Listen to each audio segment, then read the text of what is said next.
Assalamualaikum warahmatullahi wabarakatuh. Selamat siang sahabat-sahabatku yang ada di rumah. Selamat siang adik-adik yang ada di rumah. Dan selamat siang untuk semuanya yang mau mendengarkan tips-tips dari saya. Di siang ini saya akan mendefinisikan apa itu bakat dan apa itu minat, supaya adik-adik itu paham dan bisa mengenali apa itu bakat dan apa itu minat, biar tidak bingung lagi. Adik-adik sekalian, bakat itu adalah kemampuan yang dimiliki oleh anak sejak lahir. Jadi anak-anak sejak lahir itu sudah ada bakatnya masing-masing. Itu namanya bakat ya, yang kemampuan yang dimiliki anak itu sejak dia lahir. Tetapi kalau minat adalah sesuatu yang kita senangi, sesuatu yang kita gandrungi, dan sesuatu yang kita senangi itu yang mana kita bisa latih seiring dengan berkembangnya waktu. Jadi itu namanya minat. Nah, jadi bakat itu kemampuan sejak lahir. Kalau minat itu sesuatu yang kita senangi. Sesuatu yang kita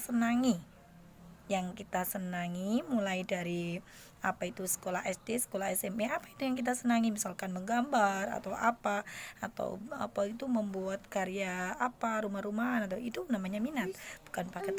Tapi kalau bakat itu yang kita miliki, kemampuan yang kita miliki sejak lahir yang kita miliki kan berbicara, atau itu kan bisa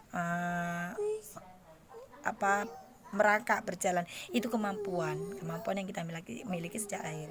Jadi adik-adik sudah bisa mengerti kan, sudah bisa paham apa itu bakat dan apa itu minat.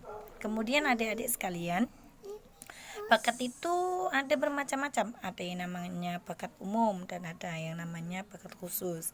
Bakat umum itu yaitu seperti tadi, kemampuan sejak lahir yang kita miliki itu, misalkan berbicara, berjalan atau itu kemampuan bakat umum ya. Kalau bakat khusus itu adik-adik, di sini saya itu tahu bakat khusus itu ada 5 bakat khusus. Nah, yang pertama adalah bakat akademik. Bakat akademik itu apa ya? Bakat akademik itu kemampuan seseorang atau kemampuan yang dimiliki oleh seseorang itu yang berkenaan dengan kepandaian, kepintaran. Jadi adik-adik ini pinter di mapel IPA atau di mapel matematika, itu namanya bakat akademik. Jadi dia mempunyai bakat akademik khusus ya itu. Tetapi yang nomor 2 itu adalah bakat kreatif. Nah, bakat kreatif ini adik-adik bisa kembangkan, misalkan mengidentifikasi bakat kreatif itu secara verbal. Jadi misalkan adik-adik pinter membuat karya rumah-rumahan atau pinter melukis, itu namanya bakat kreatif. Yang ketiga itu bakat seni. Bakat seni ini sama ya, hampir mirip dengan bakat kreatif. Tapi kalau bakat kreatif itu kan apapun ya.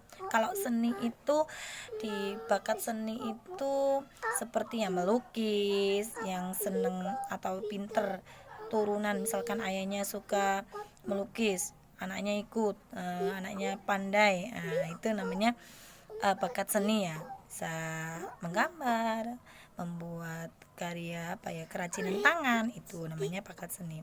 Kemudian ada bakat psikomotor lah. Bakat psikomotor ini tidak hanya diperlukan dalam bidang olahraga saja loh ya, yang suka-suka, yang seneng olahraga, tidak hanya seperti itu.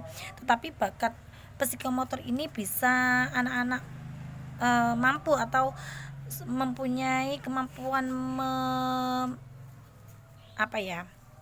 menggunakan atau mempergunakan alat-alat musik itu ya, itu namanya bakat psikomotor.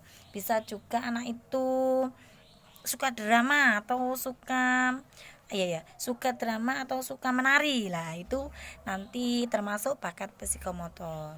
Kemudian yang terakhir, yang 5 itu adalah bakat sosial. Anak-anak, bakat sosial itu tidak hanya di intelektualnya saja, tapi akan di kepribadian anak-anak. Anak ini kok pinter ya dalam memimpin kelas atau jadi ketua kelas lah, berarti dia memiliki bakat kepemimpinan. Itulah anak-anak, definisi bakat dan minat dan macam-macam bakat yang saya ketahui. Terima kasih atas perhatiannya. Assalamualaikum warahmatullahi wabarakatuh.